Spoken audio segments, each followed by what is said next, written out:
I'm trying to think, what do you get Richard Hammond for his birthday? You know, someone who can buy anything. And I actually shipped him a part of, I've been to Everest and the highest and lowest points on Earth. And actually shipped him this little box, and I put Everest, a piece of Everest, with the Dead Sea below it, and just said, you got the whole world in your hand. And he just, God, he sent the longest gushing message about that. So I was like, yes. I thought you were going to say stilts, but that's not. He's not that short. I got to defend the guy. Did your authority ever feel threatened by how good people were? As in, like, did you ever think, oh my God, they're better than me? Good question. No.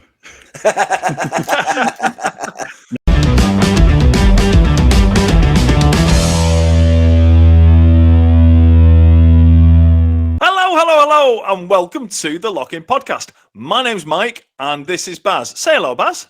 Hello, Baz. Yay! I do like that. That's my favourite bit of all the podcasts that we do.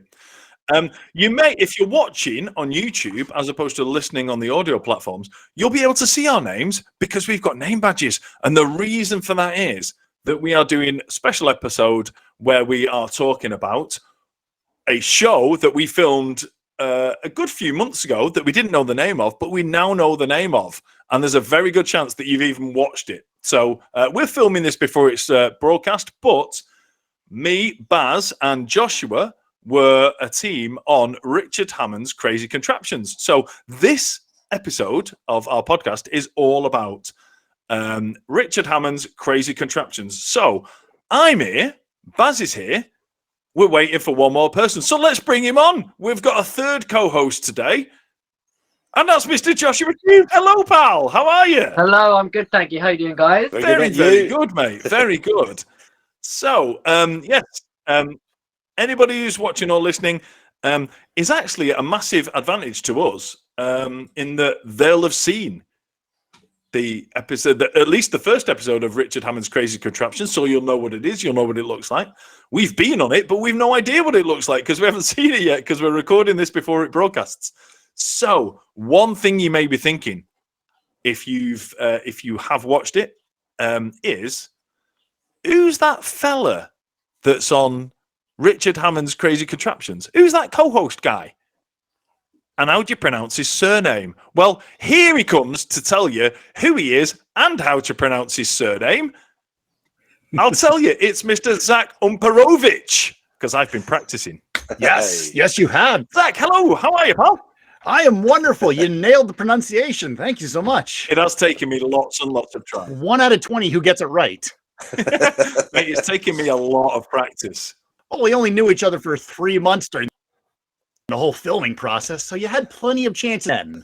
I know, but to be fair, Zach, in the 3 months that we knew each other in the process before the show and filming the show, I never referred to you as anything other than Zach or that American guy.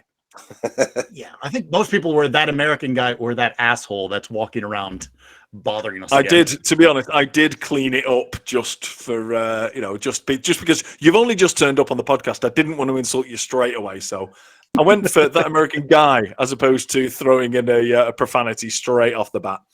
Fair point. But anyway, yes. So this is the guy you will have seen on TV, co-presenting.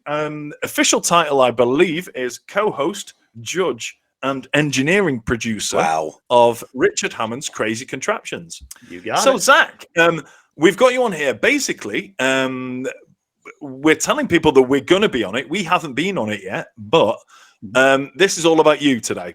We got you on here just so that you can tell people about who you are, what you do, and so on, so people can get to know you a bit better, and then they can hopefully enjoy this series a little bit more, knowing who you are. So yeah, if you want to chat for the next half an hour about who you are, me, Baz, and Joshua can just sit back and have a drink. So I'd appreciate it. So who only are half you? hour. Only a half hour. That's so much of me to cram into such a short time. No, I'll keep it brief. No, like I said, Zach Umperovitch, the world's leading authority in chain reaction machines. How the hell did I get that title? Well, it is a real thing with Crazy. Obviously, the name of the show, it's actually just a part of who I am. I've been doing this since I was 3 years old, building these crazy Rube Goldberg, chain reaction, crazy contraptions, whatever the hell you want to call them. Just basically been doing it my whole life, whether it be just parts around my house, breaking Guinness World Records, being a part of TV shows, commercials. Yeah, it's just literally who I am. And for the fact that my life was turned into the show, obviously there was such a list of things that you mentioned. Yeah, the show's creation, from the show's creation down to actually judging and helping the show run, came down to me. And what a hell of an opportunity. And I gotta say, thank you guys for being a part of the inaugural season and making it one hell of a season to that. And being your favorite contestants as well. Oh, totally. I'll keep talking now, so you can't disagree with that. But it's like, if you're listening on the audio podcast, Zach just nodded his head and put his thumbs up, and I can kill his audio as well. So there you go. That's it. Yeah, he's definitely said we are his favorite contestants. No, I did. I absolutely. Here's the thing. I don't think there was any bad contestants whatsoever throughout the program. Maybe one or two, but honestly, for a first season, there was little, if anything, that went wrong. And truly, your team, all other 7 teams, 8 teams in total, everyone was phenomenal. Everybody's machines were absolutely incredible. I've seen the first episode way in advance. And even my own mother, who has been watching me build these machines for years and years, was going like, how the hell did they pull that off in 3 days? And me as a judge, I'm sitting there thinking, it's like, okay, that's a good machine. They could probably do better. And for my own mother to go like, that's a good machine, tells me that the rest of the world is going to be like, this is going to be Did your authority ever feel threatened by how good people were? As in, like, did you ever think, oh my God, they're better than me? No. By the sounds of things, Zach, it sounds like your mum should have been the judge rather than you, because she sounds like really kind.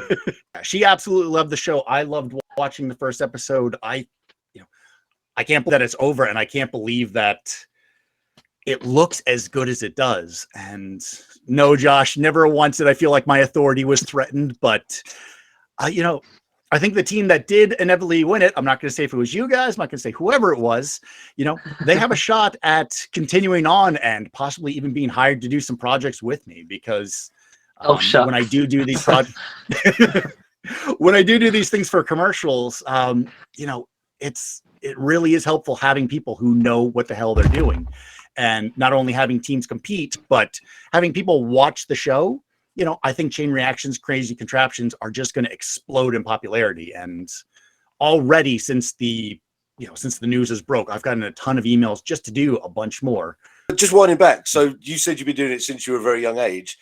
How did you first discover what one of these things was, like a Rube Goldberg chain reaction machine? Yeah, good question. So I was doing this for about, I want to say 13 years, just playing around with junk. And it wasn't until I was 16 years old watching on the Game Show Network, I actually saw, it was a collegiate competition of these Rube Goldberg chain reaction machines. And I finally looked at it and went, holy crap, here's what I've been doing all this time. I obviously found the board game Mousetrap, played with that. I'm like, hey, that's really fun. Let's add it to my sort of things. But yeah, it was 13 years that I just stumbled around, and finally, that light bulb clicked of what the hell it was. Google was now a thing, and I was able to look it up. And I actually went to the very university that competition was held at. The very next year after being at the university, I took over the competition, and I took over the team that was in that competition. And then we won our first national title. And yeah, rest is history. So for 13 years, did you think you'd invented this? Because you'd not seen it before, and then all of a sudden you started to go, "Oh, I thought it was my idea." When I was young, so I grew up in England myself. Little known fact, you couldn't tell with the accent. But yeah, no, for about a number of years, I was thinking, it's like, oh, hey, this is. It felt even me doing it, it's like, this is really fun, but it's pointless. So in my head, it's like, this is just me playing a game. Nobody would ever be interested in that. But kind of what helped me was that my dad used to go skipping. He used to go to dumpsters, find all this junk, bring it to our garage, and just leave it there for me. And either I would take it apart, break it with a hammer, which was honestly my favorite part, or I would start making these contraptions. And yeah, it wasn't until that clip on the Game Show Network that I saw that really I put 2 and 2 together. It's like, I should Google what the hell I'm doing. So then you ended up becoming world record holder. Talk us through that. Yeah, absolutely. So it was that was my 5th year at the collegiate competition, where we weren't even trying for it. For these machines in the collegiate, you have to build them in a 6-foot cube. So 6 foot, 6 foot, 6 foot, 216 cubic feet. And we ended up packing 244 steps into that little box. You guys, you remember your step count from your machine, right? Yeah, it's about 245. It wasn't 244, and we had much more than 6 foot to do it in. But anyway. But yeah, just imagine getting all that to work in that little space. And the second that we got it to work and we realized that we had the record, immediately we went, shit, we can do better than this. So then the very next year, we built a machine with 300 steps. And literally because of that machine, they changed the whole rules of the competition to say, you can never do that again, because it was absolutely ridiculous. It's been called too much of a Rube Goldberg machine. We overdid overdoing it. You over-rubed it. Yeah. I just did it's called a tech talk with Rube Goldberg's granddaughter, and she literally still cites that machine as the machine that overdid overcomplicating things. So there's a weird honor in its own right, I guess. That is an honor. We told you to overcomplicate it, not overcomplicate it. So you're doing that as a child. At what point? Because I know that that wasn't your first career. You're a geologist by training, aren't you? Yeah. So started off in college as an engineer because that's what I thought would be appropriate all those years on building stuff and what have you. I started off in engineering for 3 years and then quickly decided that no, I like rocks. Do I look like I use that geology degree much anymore? Actually, no, there was one machine in the show that actually incorporated rocks, and I got to use my geology degree. So I was quite proud of that. It seems like quite a long step or large step going from making machines in your own house and then just sort of fucking around with it. At what point does it become like a possible career? Because obviously you went on to make stuff commercially. Were you involved in the OK Go? Yeah. So with that one, that was honestly kind of where it all kicked off. I was still in college. We just earned the Guinness World Record, and the group behind it, Sin Labs, had contacted me saying, hey, we're about to embark on this really crazy project. I wasn't able to go out there, but I was able to help them design. That got me in the foot, or that put my foot in the door with Sin Labs, who then went on to create the Red Bull commercial, the Disney, all of these crazy Rube Goldberg machines you might have seen on TV or wherever. Then I actually got to go out and do the ESPN machine build, which that was celebrating their 2 millionth like on Facebook. And they wanted it out of sports. And so that was my first chance getting out there and doing a commercial. And it went so well that the phone just started ringing. And when I started getting more calls about doing bigger projects, getting out there and building these crazy contraptions for people, the offer from Shell Oil didn't seem as enticing, to sit in an office, to, just go out in an oil rig or, travel around. There was a project out in Mauritius, Dubai. There's just a lot of chances to design and just talk with the most random people on earth about throwing bowling balls off a building, shipping container dominoes. It's like, this is way more fun. And, I'm glad I stuck with it because, when the pandemic hit, somebody from our production company called and said, hey, I watched all your stuff on YouTube. I want to make a show about what you do.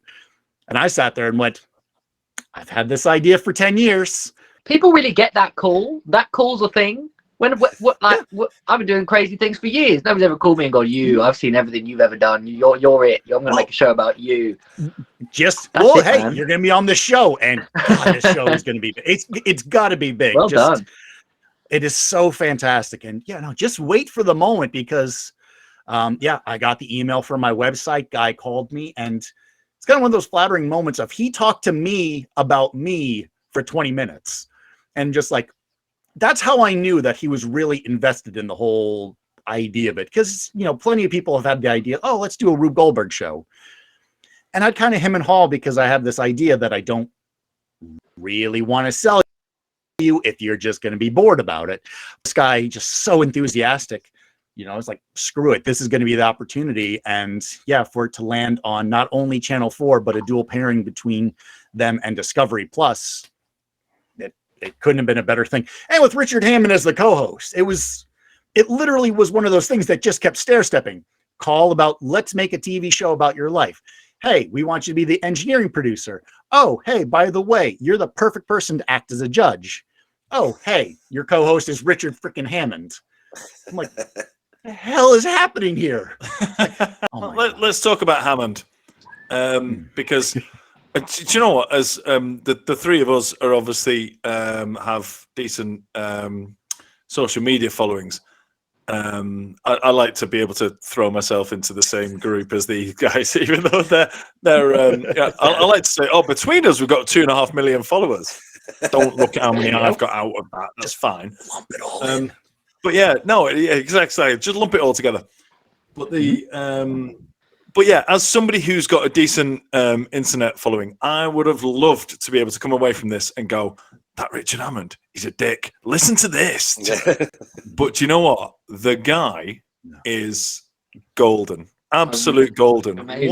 What a guy. Really invested in the program. Really nice guy. Loads of time for us as random members of the public. And you know what? Just a perfect fit for the show. It couldn't have been better, because we had talks of having people such as like Harry Hill on there, who, just looking back, it's insane to think that we thought of anybody else. Our executive producer personally knew Hammond, phoned him himself versus the agent, and Hammond immediately went, chain reaction, yes, I'm in. I don't care when. I'm a part of this. And you're absolutely right. He is a proper genius. He is just a phenomenal human. He was kind. He was on set. He was engaging. And even just watching that first episode, he's able to engage in conversation with me about, the subject that I've known my whole life. And we're able to have true banter. It's nothing scripted. There's nobody's telling either of us what to say. It is truly us having these genuine conversations. And, after watching the first episode, I wish I could say I've seen more, but I haven't. It just generally comes across as, he loves it. Obviously, I know I love it, but he has the passion behind it, and it drives the whole show. It truly does, because you see way more of him on screen than anything else. He's the narrator. He's Richard Hammond's Crazy Contraptions. The whole premise of the show is that we are trying to make his life easier in home. So, and obviously they could have gotten anybody, but there was nobody else that could have done it. So we happen to know as well that you and he became really good friends through the show as well, which is, I think, having known you, really liking you and really liking him, I quite like that, because it was like, if I'd liked you and liked him, and you just gone, and you two would have gone like, no, he's a dick, I don't like him. I really like that. Can you confirm or deny that in a week's break in between recording, you two went on holiday together? Yes, we did. In fact, that photo has ended up online. We used it as one of the backdrops in the set as well. But he took me on a trip to the Lakes District, and we went hiking. We had a very alcohol-fueled weekend, which I'm not surprised. Yeah, right. But just, having that experience, meeting his close friends, we're not talking TV personalities, we're talking his actual friends, and being able to just, spend a weekend together, just shooting the shit and honestly talking cars and everything. Oh, God, there was one night that we just sat out just looking at the stars, just chatting till I think it was like 2 a.m. We were drunk as shit, but it's just like one of those things where, it was such a close bond that formed that quickly. And even now, we still, obviously the show has ended a couple months ago, but, we still message pretty regularly. He's really busy. But, for his birthday, I sent him, I'm trying to think, what do you get Richard Hammond for his birthday? Someone who can buy anything. And I actually shipped him a part of, I've been to Everest and the highest and lowest points on Earth. And actually shipped him this little box, and I put Everest, a piece of Everest, with the Dead Sea below it, and just said, you got the whole world in your hand. And he just God, he sent the longest gushing message about this. I was like, yes. I thought you were going to say stilts, but that's not. He's not that short. I got to defend the guy. He's not that short. Compared to you, he's tiny. Yeah, okay, fine. I'm also a big guy. Come on. I'm not going to deny I'm big, but yeah, no, looking on camera, there is a size difference, but compared to a normal human, he is a normal size. Don't say that. Zach, he's built his whole career over the fact that he takes the piss out of his own height. So don't take that away from him. Off camera, obviously, we've kind of an experience of him off camera, and he is full of banter. And like I say, just as a random member of the public who happened to be on a show that he was on as well, it just made us feel really good, because it would just be, you'd be forgiven as a celebrity just to do your bit and then disappear. But every so often when the camera stopped, he'd be turning around, he'd engage us in conversation, we'd be laughing together, we'd be like the banter would be flowing, and he constantly takes the piss out of his own height while the camera's off as well. So it's not a secret that he's. It didn't help that he had that plinth in the middle of the studio that always raised him, so when he stepped down, it was a giant leap down. I loved it. Fair. Which, by the way, obviously you guys know the 2 rocking chairs, right? I hate the fact that the one I'm going to break those chairs when I unpack them for storage from season 2, because it just I plop down in it and I look massive. I look more massive than I should in this little tiny dollhouse chair. And he looks like a normal human, but in my chair, which it's like, this is bullshit. So build a big one, build a big scale one, so that you look little next to him, and then put it further behind. So you do that like Lord of the Rings thing where they make you look smaller, and just fix everything. You can do that. I know you can. You know what? Don't give me ideas, because I probably would want to try that. I think it's worth mentioning the set, because people have seen it by now or will see it. But we couldn't find Joshua one day, and those sofas that are in the middle, we eventually found him on when we got the call to go back to work. Look, productivity-wise, I needed that little moment. Wait, you fell asleep on my sofa? Yes. Briefly during the working hour, yeah. Yeah, just a little bit. And I didn't know that. Where was I? You weren't committed enough. You weren't there. How dare you? That's my masterclass sofa. Joshua, for those who don't know, is not a morning person. And the filming of this thing, I mean, I'm fascinated by TV filming. I've been to watch loads of things being filmed, and I'm fascinated by it. But being involved in this, it was just incredible. I really, really enjoyed it. And it's just the whole thing of for 3 days. Well, we were there for 5 days, and 3 days was the build. And it was literally, we were picked up from the hotel at 7:30 in the morning, and we dropped back at like 9 o'clock at night. And yeah, bless him, Joshua's pretty much nocturnal. So Joshua was introduced to sunrise through the making of this TV show. So that was it for us. Was just that. Yeah, Joshua was never a morning person. So having to get out of the hotel at 7:30 in the morning, and then arrive at the studio at 8 o'clock, start filming at 8:30. Yeah, every so often we'd turn around in the middle of things and go, "Where's Joshua? He should be doing stuff," and he was asleep. So there you go. There's the secret you probably didn't see on TV, but hey, that made it through the TV. We don't know. I put those tea kettles in the workshop for that very reason, because you guys needed it. That's gonna be something that's gonna be a surprise. Everyone that I've shown the show to in America has been like, "Why do they keep drinking tea? Why is there a tea kettle in their workshop? Is that a prop?" It's like, no, that's real and it has a function. Nope. Exactly. That's to keep people going. So yeah, that is something that quite often in the I'm quite keen to, through the podcast and through my TikTok and social media and stuff, is to show, without breaking any the confidentialities or ruining things for people. I'm quite keen to talk about and to show some of the behind the scenes things.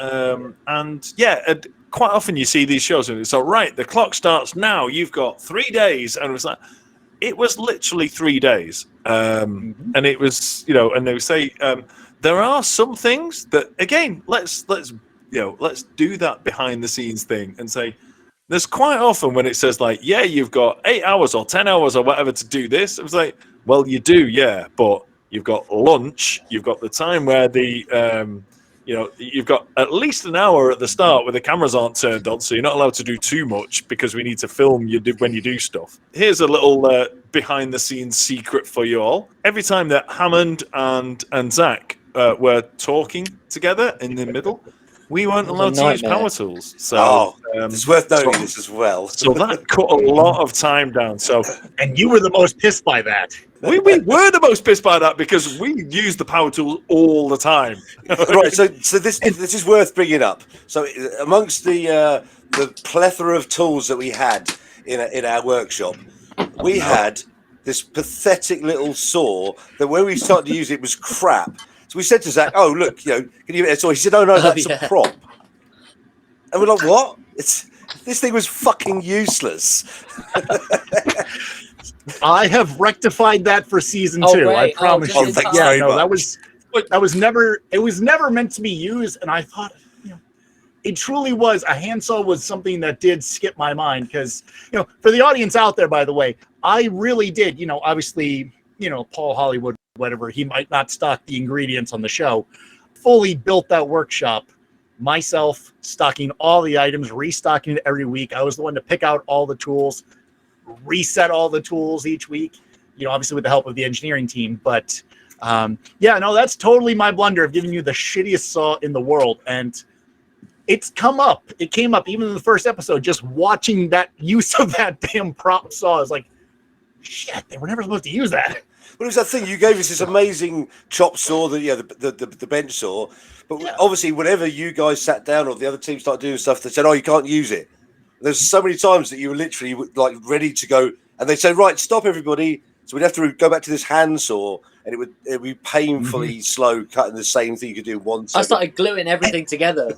I just started moving into glue the moment I couldn't use nails, so everything was glued together by the end. And you're going to watch the show, and you're going to see my masterclass. You're going to see our chats, and it's in there for maybe 30 seconds to a minute maximum.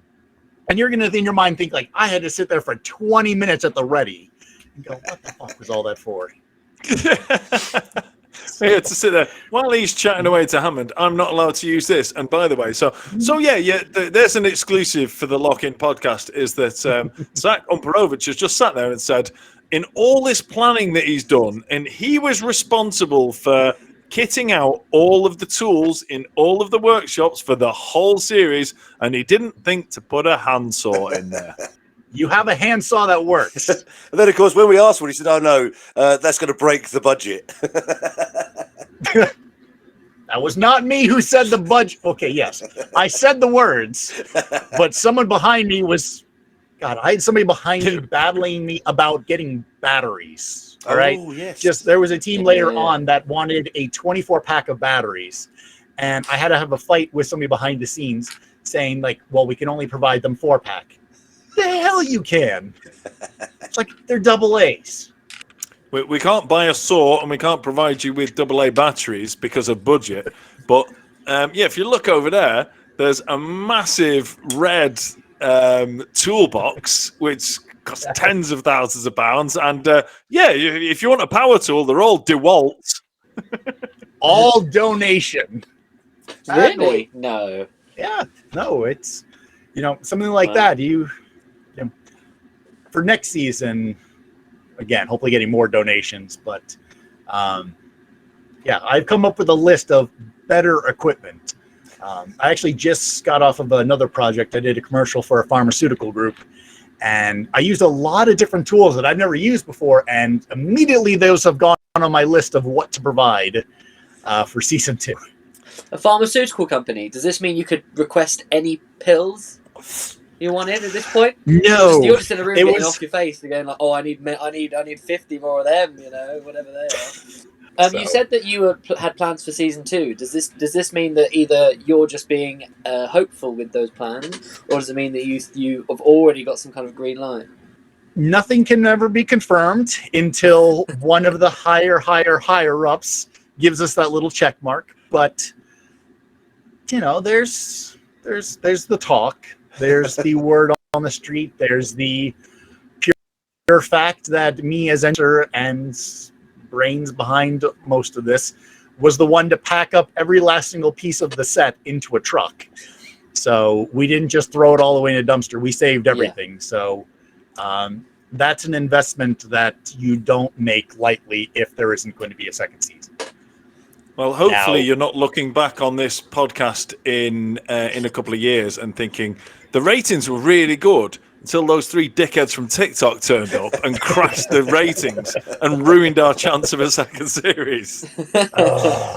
It's you bastards. No, sorry. So you've been into Rube Goldberg, train reaction machines for such a long time, and obviously this is basically the show of your life. Is this the first time that you've become in front of the cameras? I've seen you on video before at conventions and various things where you've done things. Is this the first time that you've become the sort of the face of Rube Goldberg? So this is your first kind of like TV, Zach Umperovitch on the television. How is it going from being the expert and the consultant on many projects to being on the and on the actual telly as being the co-host? Yeah, so you're absolutely right. Definitely my first time taking that transition. I do outreach. I give a lot of presentations. I did a TED Talk years ago. It's interesting. It wasn't as difficult as I thought for myself.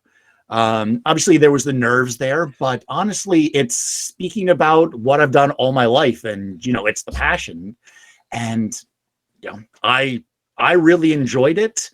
I would love to continue doing it personally, and it was a unique transition, but something I had always really wanted to do. Years ago, 2013, I helped design the show Unchained Reaction with Mythbusters, and I'd applied to be the co-host of that, or one of the actually not one of the co-hosts, one of the team leaders, somebody supposed to be on camera. Didn't get that. They ended up, something moved on with that. And then also Domino Masters. Domino Masters has now aired. I'm one of the consulting producers on that, but I had auditioned for quite a number of months as one of the co-hosts. And thankfully, I didn't get that because it's all about dominoes. And you guys know my opinion on dominoes. Yeah, I know your opinion on dominoes. You told us not to include them at all, and they were banned from our machine. Yep.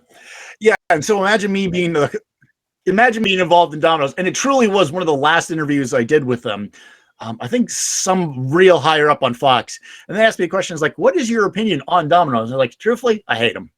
And that was the nail in the coffin right there of just, yes, I can do the chain reaction. I can talk on camera.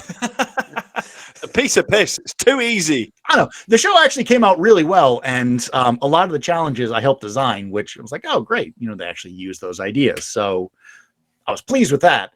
But this was the project.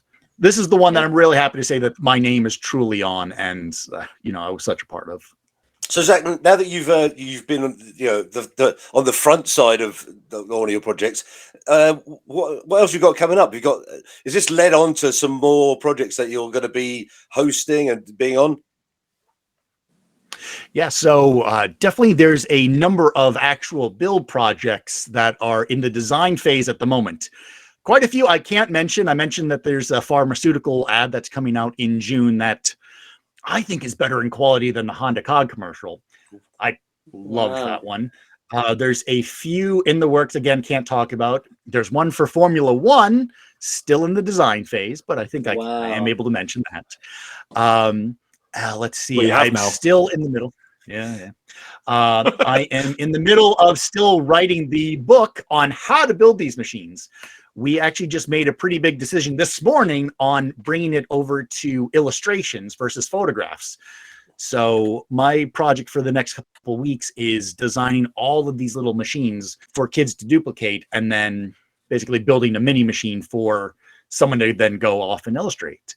And then beyond it, I have my fingers crossed for that season too. I'm really trying to keep my fall open so that we can film again. It's really, I keep saying, I have so many other things I want to say, but in reality, that's what I want. I want to keep doing this because it was such a blast. Obviously, this is going to be such a success of season 1 and season 2. You're going to get the best teams back Be they winners or not, we can't reveal anything at this stage, but you're obviously going to get the best teams back. So we'll see you on that series when that's aired.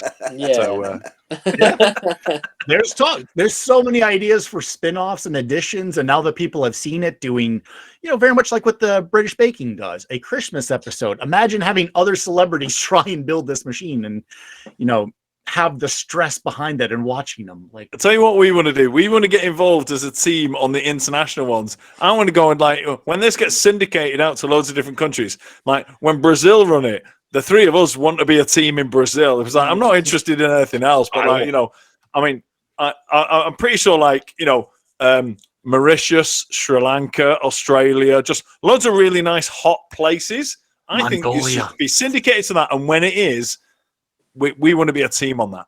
I'll keep you guys in mind. There was talk of having it syndicated. Obviously, it's one of those fingers crossed, but Just tell them that I am Richard Hammond. They won't have a clue. I can get away with it. Surely I'll do something. I'll get away with it. No, Joshua, you're 5'7". That's true. Thank you. Far too tall. Thanks everyone for watching. Thanks for listening. If this is the first time you've seen or heard the Lock-In Podcast, then please subscribe. Please share this with everybody. We've got loads more Richard Hammond's Crazy Contraptions content coming. So we've got loads more podcasts based on the show, as well as our regular shows where we have guests on all the time. So please do follow us, share us, subscribe, click all the buttons you can on social media about what we do, and click bells for notifications, all of those things. And we will see you next time. So thanks, Zach. Thanks, Baz. Thanks, Joshua. And we'll see you next time, everybody. Thank you very much. See you, guys. Thanks, guys. Good seeing you.